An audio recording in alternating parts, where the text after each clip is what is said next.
মানুষের জীবনে কখনো কখনো এমন সময় আসে যখন সমস্ত পথ অন্ধকার হয়ে যায়। সামনে কি হবে আমরা জানি না, কোথায় যাব বুঝতে পারি না, আর মনের ভিতর অদ্ভুত এক অস্থিরতা, দুশ্চিন্তা, ভয়, দ্বিধা এসে ভর করে। আজকে পৃথিবীতে আমরা প্রতিদিন অসংখ্য চাপের মুখোমুখি হই। সম্পর্কের টানাপোড়েন, চাকরি, ব্যবসার চাপ, সমাজের প্রতিযোগিতা, মানসিক উদ্বেগ, সাফল্য ব্যর্থতার দোলাচল, ভবিষ্যৎ নিয়ে অনিশ্চয়তা। এই সব পরিস্থিতিতে আমরা যখন একেবারে ভেঙে পড়ি, তখনই গীতার বাণী আমাদের মনে আলো জ্বালায়। গীতা শুধুমাত্র একটি ধর্মগ্রন্থ নয়, এটি জীবনের প্রতিটি পর্যায়ে চলার জন্য এক অনন্য মানসিক শক্তি এবং জ্ঞানের উৎস। কুরুক্ষেত্রের যুদ্ধক্ষেত্রে দাঁড়িয়ে যখন অর্জুন নিজের কর্তব্য ভুলে ভেঙে পড়ছিলেন, তখন শ্রীকৃষ্ণ তাকে যে জ্ঞান দিয়েছিলেন, আজ সেটাই আমাদের মনকে শক্তি দেয়, চোখ খুলে দেয়, আলোর পথ দেখায়। শ্রীমদ্ ভগবদ্গীতা আমাদের শেখায় জীবনের প্রতিটি সংগ্রামই আসলে একটি ভিতরের যুদ্ধ, আর এই যুদ্ধ জয় করতে হলে চাই জ্ঞান, ধৈর্য, নীতিবোধ এবং সঠিক কর্ম। গীতা আমাদের বলে হাল ছেড়ে দিলে চলবে না, নিজের শক্তি চিনতে হবে, সঠিক পথ ধরে এগোতে হবে। ফল নিয়ে উদ্বিগ্ন হওয়া নয়, কর্ম করে যেতে হবে, মনকে স্থির রাখতে হবে, আত্মাকে চিনতে হবে। এই ভিডিওতে আমরা গীতার 18টি অধ্যায়ের সবচেয়ে গুরুত্বপূর্ণ মূল বাণী সহজ সুন্দর বাংলা ভাষায় শুনব। প্রতিটি বাণীর ব্যাখ্যা এমনভাবে দেওয়া হয়েছে যাতে যে কোনো শ্রোতা, শিক্ষিত অশিক্ষিত, ছোট বড়, যে কেউ সহজেই বুঝতে পারে। চলুন গীতার জ্ঞানের আলোয় আমাদের জীবনটিকে একটু নতুন করে দেখি। প্রথম অধ্যায়, অর্জুন বিষাদ যোগ, মানব মনের দুঃখ এবং দোলাচল। এই অধ্যায়ে অর্জুন যুদ্ধক্ষেত্রে দাঁড়িয়ে নিজের আত্মীয় স্বজনদের দেখতে পেয়ে ভেঙে পড়েন। তাঁর মন অস্থির হয়ে যায়, দেহ কাঁপতে থাকে, তিনি নিজের কর্তব্য ভুলে যান। দুঃখ, ভয়, দোলাচল, এই সব কিছুই মানুষের স্বাভাবিক অনুভূতি, কিন্তু এই দোলাচল আমাদের কর্তব্য থেকে বিচ্যুত করলে সেটাই বিপদ। যে মানুষ নিজের ভেতরের দুর্বলতার কাছে হেরে যায়, সে কখনো জীবনের যুদ্ধ জয় করতে পারে না। এই অধ্যায় আমাদের শেখায় কঠিন পরিস্থিতিতে ভেঙে পড়া স্বাভাবিক, কিন্তু ভুল সিদ্ধান্ত নেওয়া উচিত নয়। আবেগের চেয়ে যুক্তি, জ্ঞান এবং কর্তব্য বড়। জীবনের প্রতিটি সমস্যা একটি পরীক্ষার মতো, সঠিক উপায়ে চিন্তা করলে পথ দেখা যায়। দ্বিতীয় অধ্যায়, সাংখ্যযোগ, আত্মার অমরত্ব এবং কর্তব্যবোধ। গীতার অন্যতম গুরুত্বপূর্ণ অধ্যায়। শ্রীকৃষ্ণ অর্জুনকে আত্মার প্রকৃতি, জীবন মৃত্যুর সত্য এবং নিঃস্বার্থ কর্মের শিক্ষা দেন। আত্মা অমর, তাকে কেউ মারতে পারে না, কেউ জন্ম দিতে পারে না। শরীর নশ্বর, কিন্তু আত্মা চিরন্তন। এই সত্য জানলে ভয় থাকে না। তোমার শুধু কর্তব্য পালন করার অধিকার আছে, কিন্তু ফলের ওপর তোমার অধিকার নেই। এটাই গীতার বিখ্যাত কর্মযোগ। যে মানুষ প্রশংসা, নিন্দা, সুখ দুঃখ, লাভ ক্ষতি সবকিছুর উপরে উঠে সমান মন রাখে, সেই প্রকৃত জ্ঞানী। এই অধ্যায় আমাদের শেখায় মৃত্যু কোনো শেষ নয়, আমাদের দায়িত্ব কাজ করে যাওয়া। ফলের আশা করলে দুশ্চিন্তা জন্মায়, মনকে স্থির রাখতে হবে, আর আসল শক্তি আসে অন্তরের থেকে। তৃতীয় অধ্যায়, কর্মযোগ, কর্মই জীবন, কর্মই পথ। শ্রীকৃষ্ণ অর্জুনকে জানান কর্ম না করে থাকা অসম্ভব। মানুষ জন্মেছিল কাজ করার জন্যই। নিঃস্বার্থভাবে কাজ করো, তাহলেই মন পবিত্র হবে। কাজ করে যাও, কারণ কাজই জীবনের গতি। অকর্মণ্যতা মানুষকে দুর্বল করে, আর কর্ম তাকে সফলতার পথে এগিয়ে দেয়। এই অধ্যায় আমাদের শেখায় কর্ম ছাড়া সমাজ চলে না, আমাদের কাজই ভবিষ্যৎ তৈরি করে। ভালো কাজ করলে ভালো ফল ফেরত আসে, অলসতা সবচেয়ে বড় শত্রু। চতুর্থ অধ্যায়, জ্ঞানযোগ, জ্ঞানী মুক্তির পথ। এই অধ্যায়ে শ্রীকৃষ্ণ জানান গভীর জ্ঞান মানুষকে অজ্ঞতা থেকে মুক্ত করে। জ্ঞান সূর্যের আলোর মতো অন্ধকারকে দূর করে। যে মানুষ আত্মজ্ঞান অর্জন করে, তার আর কোনো ভয় থাকে না। সৎ জ্ঞান, সৎ কাজ এবং সৎ ভাবনা, এই তিনেই জীবনের আলো। সত্য ও সঠিক জ্ঞান মানুষকে শক্তিশালী করে। ভুল ধারণা দূর হলে জীবন বদলে যায়, আর জ্ঞান ছাড়া মুক্তি নেই। কর্ম এবং জ্ঞান দুটিই মুক্তির পথ, তবে নিঃস্বার্থ কর্মই সর্বোচ্চ। যে মানুষ নিঃস্বার্থভাবে কাজ করে তার ভিতরে শান্তি জন্মায়। নিজের অহংকার ত্যাগ করলে মন শান্ত হয়। শান্ত মানুষই প্রকৃত সুখের অধিকারী। ষষ্ঠ অধ্যায়, ধ্যান যোগ, মন নিয়ন্ত্রণ ও আত্ম উন্নতির পথ। ধ্যান মানুষের মনকে স্থির করে, আত্মাকে জাগিয়ে তোলে। কুরুক্ষেত্রের যুদ্ধ শুরু হওয়ার আগে অর্জুনের মন ছিল অস্থির। দ্বিধা, দুশ্চিন্তা, ভয়, আবেগ সব মিলিয়ে ছিন্ন ভিন্ন। শ্রীকৃষ্ণ তাকে শিক্ষা দেন, মনকে জয় করলেই পৃথিবীকে জয় করা যায়। যে মানুষ নিজের মনকে বন্ধ করতে পারে সেই মনই তাকে উঁচুতে তোলে, আর যে মনকে শত্রু হতে দেয় সেই মনই তাকে নিচে নামায়। ধ্যান মানুষকে শান্ত করে, চিন্তা নিয়ন্ত্রণ করে এবং সত্য উপলব্ধি করায়। অতিরিক্ত খাওয়া নয়, ক্ষুধায় কষ্ট পাওয়া নয়, জীবনে দরকার সাম্যতা।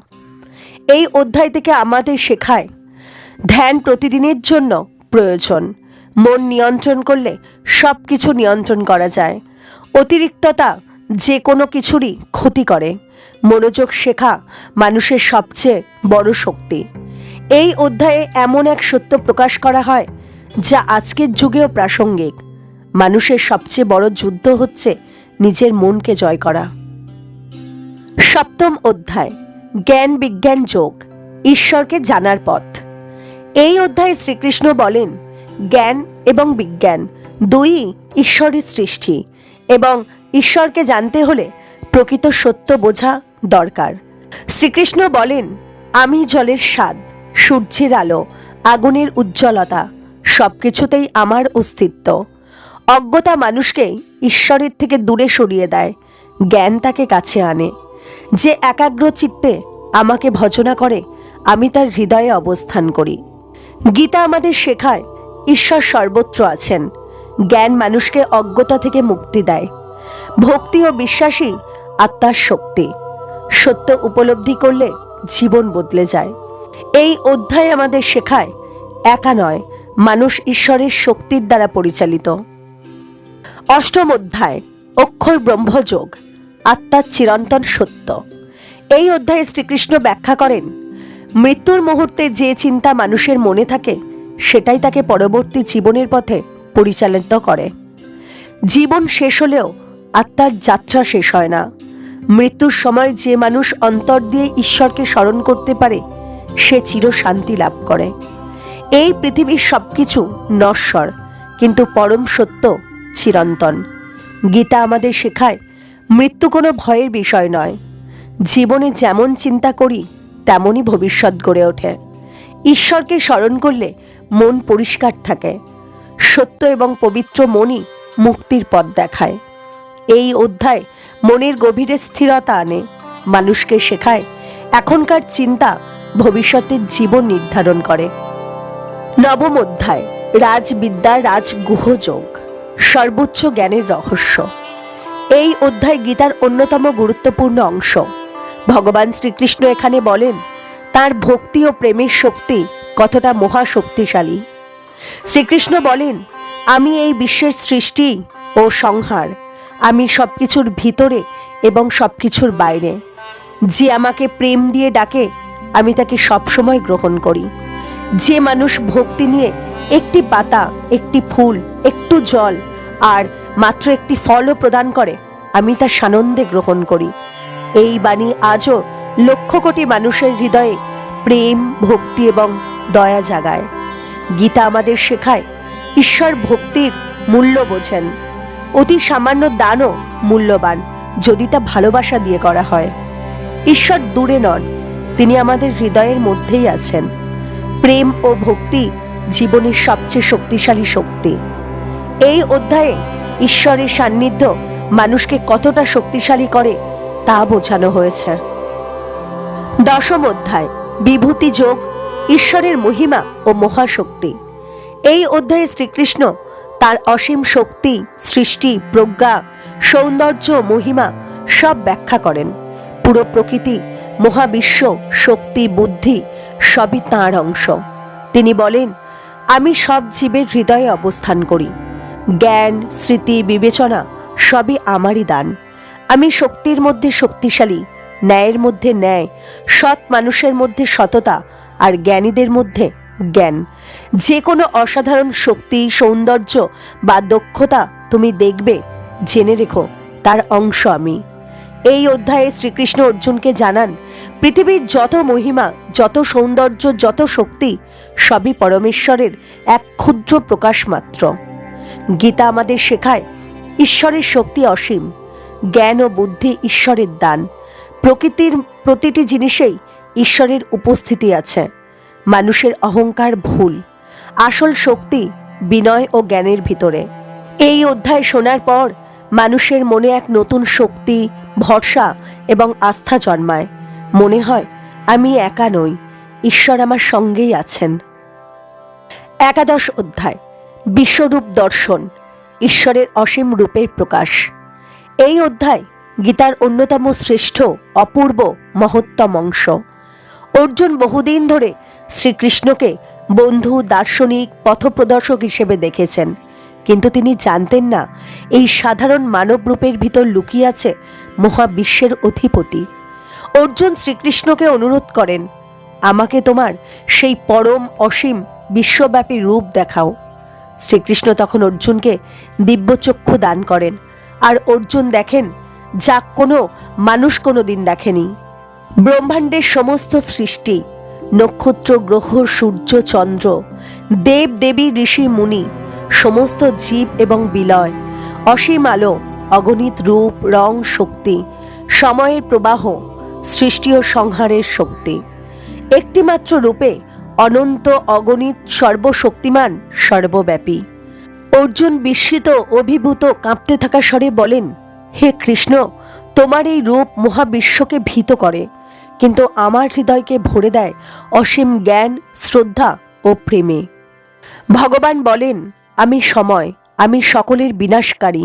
সমস্ত সৃষ্টি থেকেই শুরু হয়েছি আমি, এবং সমস্ত সৃষ্টির শেষও আমি। যা কিছু তুমি দেখতে পাও, যা কিছু তুমি ভাবতে পারো, সবই আমারই অংশ। গীতা আমাদের শেখায়, মানব দৃষ্টি সীমিত, ঈশ্বর অসীম। যিনি আমাদের রক্ষা করেন, তিনি সৃষ্টি ও সংহার করেন। জীবন, প্রকৃতি, মহাবিশ্ব সবই ঈশ্বরীয় শক্তির প্রকাশ।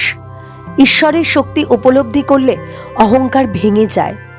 ভয় নয়, শ্রদ্ধা, প্রেম এবং ভক্তি আসল পথ। এই অধ্যায় শোনার পর মানুষের মনে এক অদ্ভুত শক্তি জন্মায়। জীবন ছোট, কিন্তু আমরা সেই অসীম শক্তির সন্তান। দ্বাদশ অধ্যায়, ভক্তিযোগ, ঈশ্বরকে পাওয়ার সবচেয়ে সহজ পথ। শ্রীকৃষ্ণ বলেন, ভক্তি আমাকে পাওয়ার সবচেয়ে সরল এবং সুন্দর পথ। পূজা, যজ্ঞ, কঠিন সাধনা এসব না থাকলেও চলে। সত্যিকারের ভক্তি থাকলে ঈশ্বর হৃদয়ে আসন করেন। ভগবান বলেন, যে মানুষ প্রেম, ভক্তি, সহমর্মিতা, সত্য, বিনয় এই গুণগুলো ধারণ করে, সেই আমার প্রিয়। আমি সেই ভক্তকে ভালোবাসি যে কারোর প্রতি ঘৃণা করে না, যে সকলের প্রতি দয়া ও প্রেম দেখায়।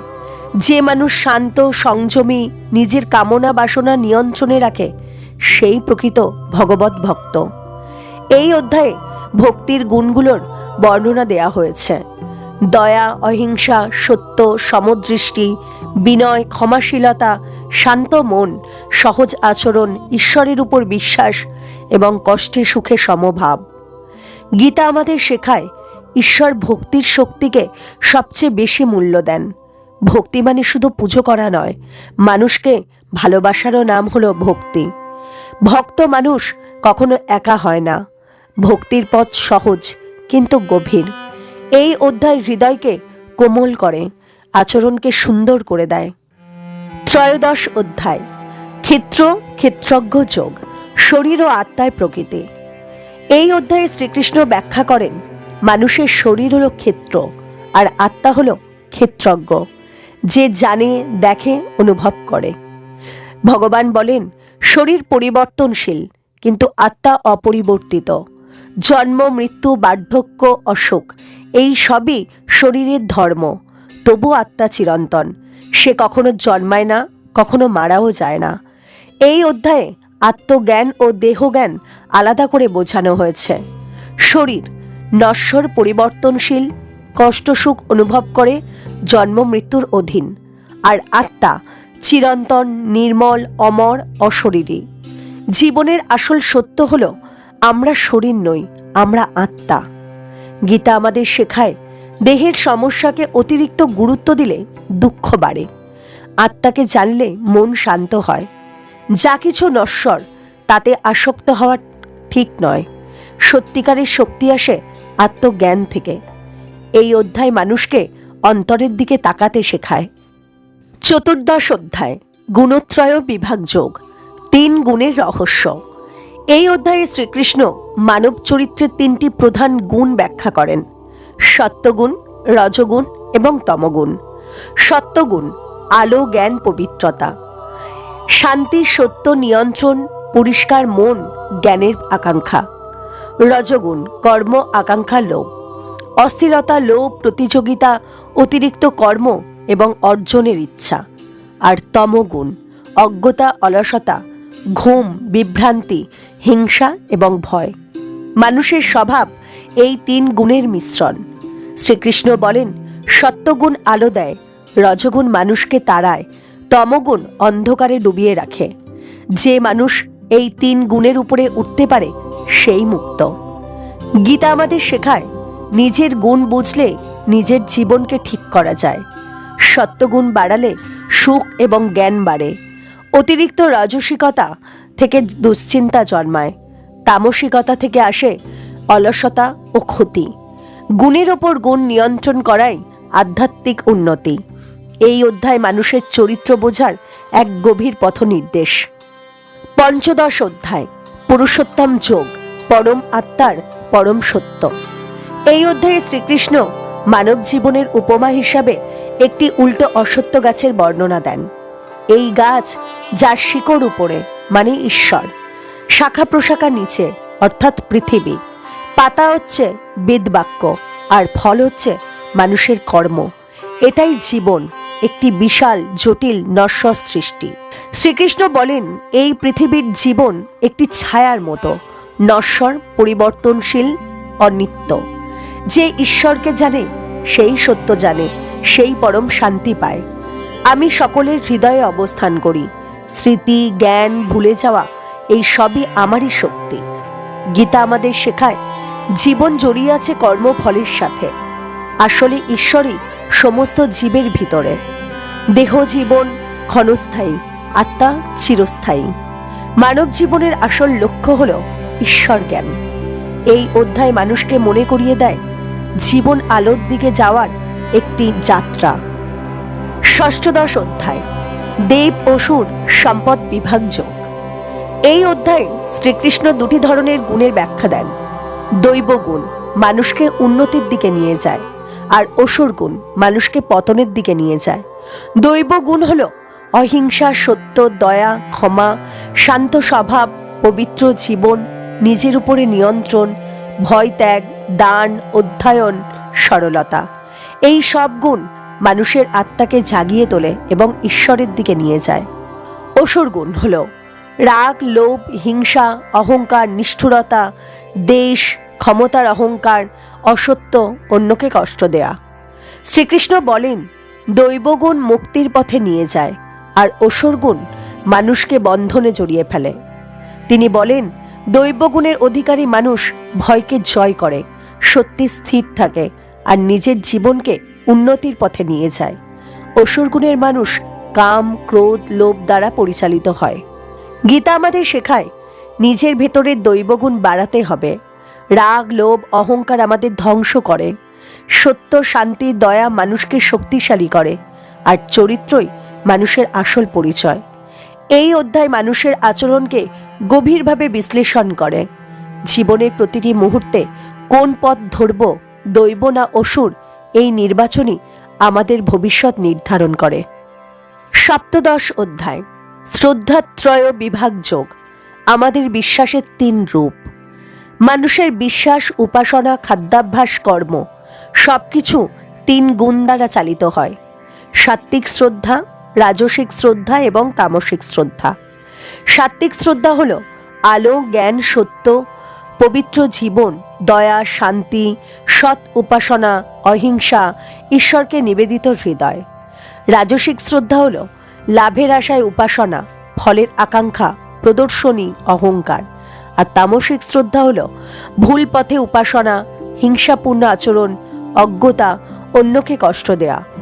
ভগবান শ্রীকৃষ্ণ বলেন, যেমন বিশ্বাস তেমন মানুষের জীবন। তিনি আরও বলেন, যে বিশ্বাস পরিষ্কার, সত্য এবং শান্ত, সেই বিশ্বাস মানুষকে দেবত্বের পথে নিয়ে যায়। যে বিশ্বাস প্রদর্শনী নির্ভর, সে রাজসিক। আর যে বিশ্বাস অজ্ঞতা থেকে জন্মায়, সে তামসিক। এই অধ্যায় আমাদের শেখায়, শরীরের খাদ্য যেমন দরকার, তেমনি মনের জন্যও দরকার সৎ চিন্তা ও পবিত্র বিশ্বাস। মন যেমন ভাববে, জীবন তেমনই চলবে। অষ্টাদশ অধ্যায়, মোক্ষ সন্ন্যাস যোগ, গীতার শেষ এবং সবচেয়ে গভীর অধ্যায়। গীতার শেষ অধ্যায় হল মানব জীবনের সম্পূর্ণ উদ্দেশ্য, ঈশ্বরের শরণাগতি, কর্মযোগ, ভক্তি, জ্ঞান, সবকিছুর সারমর্ম। কর্মের গোপন সত্য। শ্রীকৃষ্ণ বলেন, কর্ম না করাই সন্ন্যাস নয়, নিজের কর্তব্য ঈশ্বরকে উৎসর্গ করে করা, সেটাই সত্য সন্ন্যাস। নিজের কর্তব্য পালনই ধর্ম। কর্তব্য থেকে পালানো পাপ, কিন্তু কর্মফলের প্রতি আসক্তি ভুল। মানুষের 3 ধরনের কর্তব্য: ব্রাহ্মণ, ক্ষত্রিয়, বৈশ্য, শূদ্র। ব্রাহ্মণ জ্ঞান, শান্তি, সত্য, পবিত্রতা। ক্ষত্রিয় ত্যাগ, সাহস, রক্ষা, দায়িত্ব। বৈশ্য ব্যবসা, কৃষি, সেবা। আর শূদ্র সমাজের কাছে সহায়তা করা। অর্জুনের কর্তব্য ছিল যুদ্ধ করা, কারণ তিনি ক্ষত্রিয়। গীতার সবচেয়ে বিখ্যাত বাণী, তুমি কর্ম করো কিন্তু কর্মফলের আশা করো না।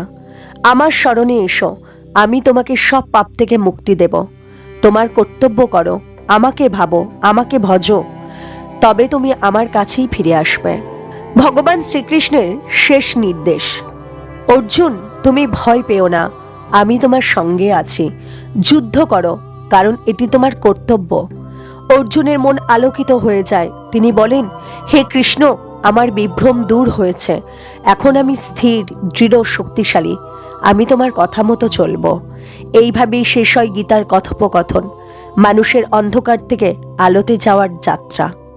শ্রীমদ্ ভগবদ্ গীতা হল মানুষের জীবনের শ্রেষ্ঠ পথপ্রদর্শক, জীবনের বিজ্ঞান, মানুষের মন, চরিত্র, শক্তি, দুর্বলতা সবকিছুর গভীর ব্যাখ্যা। গীতা আমাদের শেখায়, মন নিয়ন্ত্রণ করো, সত্যের পথে চলো, ভয় ত্যাগ করো, কর্ম করো, ফলের প্রতি আসক্তি রেখো না, নিজের কর্তব্য পালন করো, গুণ বাড়াও, সত্য বাড়াও। নশ্বর দেহ নয়, আমরা অমর আত্মা। ভক্তি, প্রেম, দয়া, এই সবই সর্বোত্তম পথ। ঈশ্বর তোমার হৃদয়ের মধ্যেই আছেন। তুমি একা নও, দৈব শক্তি তোমার সঙ্গে আছে। গীতার প্রতিটি অধ্যায় এমনভাবে সাজানো যেন জন্ম থেকে মৃত্যু, কর্ম থেকে ভক্তি, দুঃখ থেকে শান্তি, আর সমস্যা থেকে মুক্তি, সবকিছুর অমোঘ সমাধান একটিতেই। যার জীবনে গীতার শিক্ষা আসে, তার মন বদলে যায়, চিন্তা বদলে যায়, ভাগ্য বদলে যায়। গীতা আমাদের শেখায়, অন্ধকার যত গভীরই হোক না কেন, আলো আসবেই। প্রিয় দর্শক বন্ধুরা, এখন পর্যন্ত আপনি শুনলেন শ্রীমদ্ ভগবদ্গীতার 18টি অধ্যায়ের মূল কথা। যদি এই ভিডিওটি আপনার ভালো লেগে থাকে, মনে শান্তি এনে থাকে, কিছু জ্ঞান দিয়ে থাকে, আপনার চিন্তাধারায় পরিবর্তন আনে, তাহলে ভিডিওটিতে একটি লাইক করবেন। আপনার একটি লাইক এখানে আমাদের পরিশ্রমকে সার্থক করে তোলে। নিচে কমেন্ট করে জানাবেন আপনার মতামত এবং আপনার মনের প্রশ্ন। আপনি কোন অধ্যায় নিয়ে আলাদা ভিডিও চান তাও জানাতে পারেন। চ্যানেলটি সাবস্ক্রাইব করে রাখবেন আর পাশে থাকা বেল আইকনটি প্রেস করে রাখবেন। ভগবান শ্রীকৃষ্ণ বলেন, যারা আমার কথা শোনে, বোঝে, জীবনে প্রয়োগ করে, তাদের জীবন আলোকিত হয়ে ওঠে। জয় শ্রীকৃষ্ণ। রাধে রাধে।